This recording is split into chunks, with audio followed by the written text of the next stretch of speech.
Hats off. You're just struggling. Let's give it 30 seconds. People are still coming out.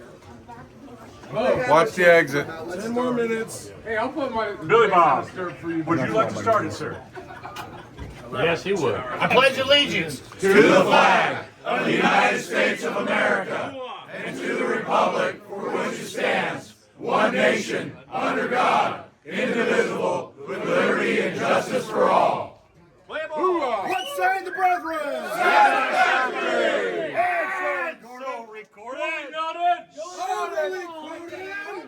Write that shit down. All right. Everybody, thank you for coming to Locke on our beautification day on this beautiful sunny April day. Yes, absolutely. Today is proof that clampers, we don't melt in the rain, except for Marshmallow. We're surprised to see him out here. Who?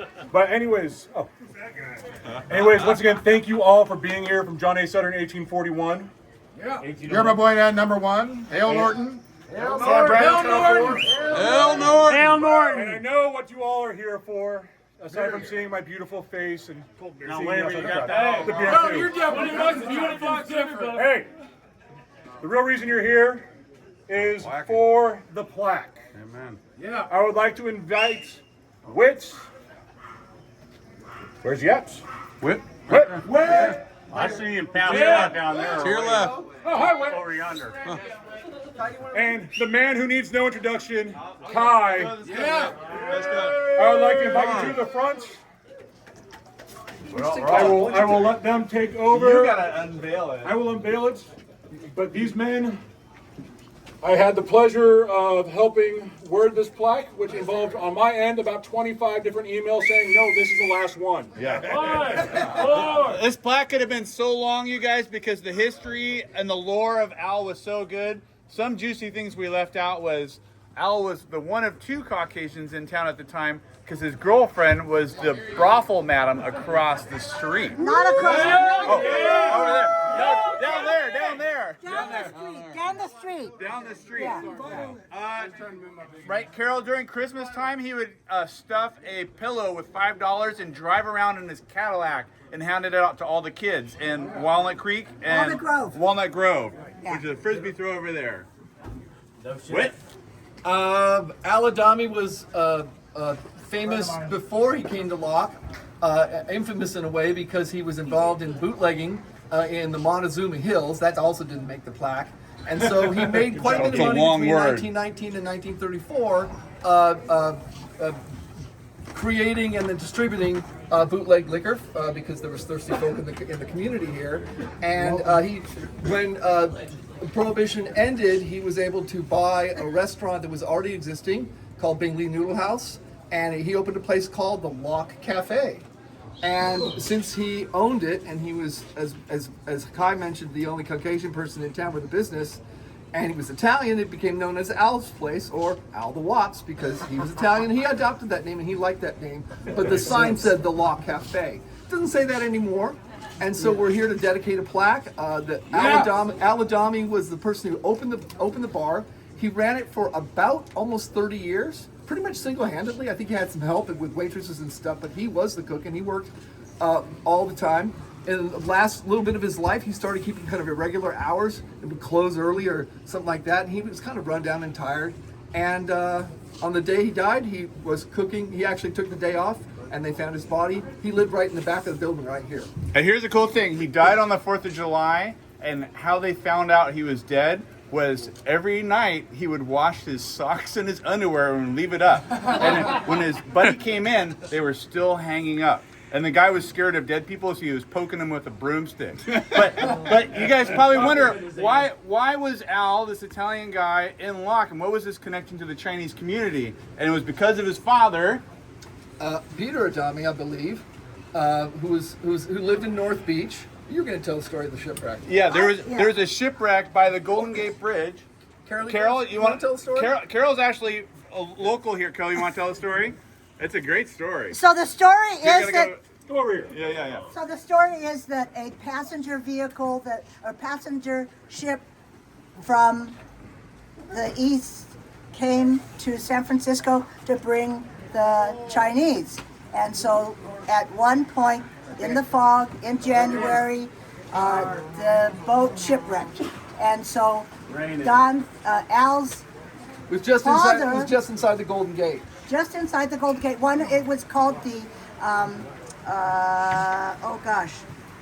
the Rio de Janeiro. So you can look it up as the probably most notable disaster maritime in that area.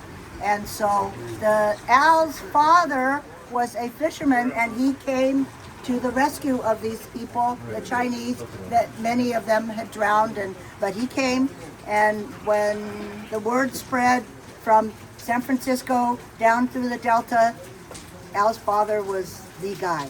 So from there, led to Al. What say the brethren? Satisfactory! All right, without further ado. Oh, and I could use a little Doo-doo. doo-doo. A Mountain Dew.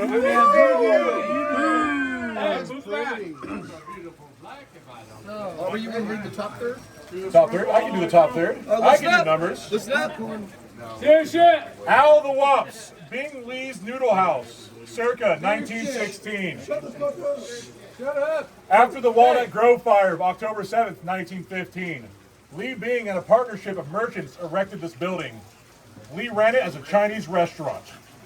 Guy, you got the second part? In 1934, Alfred Peter Adami arrived in town with a woman on each hand, from secondhand account, this has happened, a woman on each hand and a fistful of money that he had allegedly earned, he totally did, from bootlegging during Prohibition.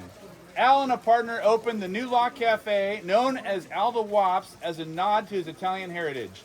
The menu in 1977 offered steaks only. Your waitress simply asked, "How do you want it?" And wait, you want to grab this part right here? Al was a prankster, famously stirring ladies' drinks with his finger. He could be gruff and sometimes surly, but was known to be generous to all. Wait, you want to get this final piece right here? Al's Place remains a down-to-earth establishment that will never allow itself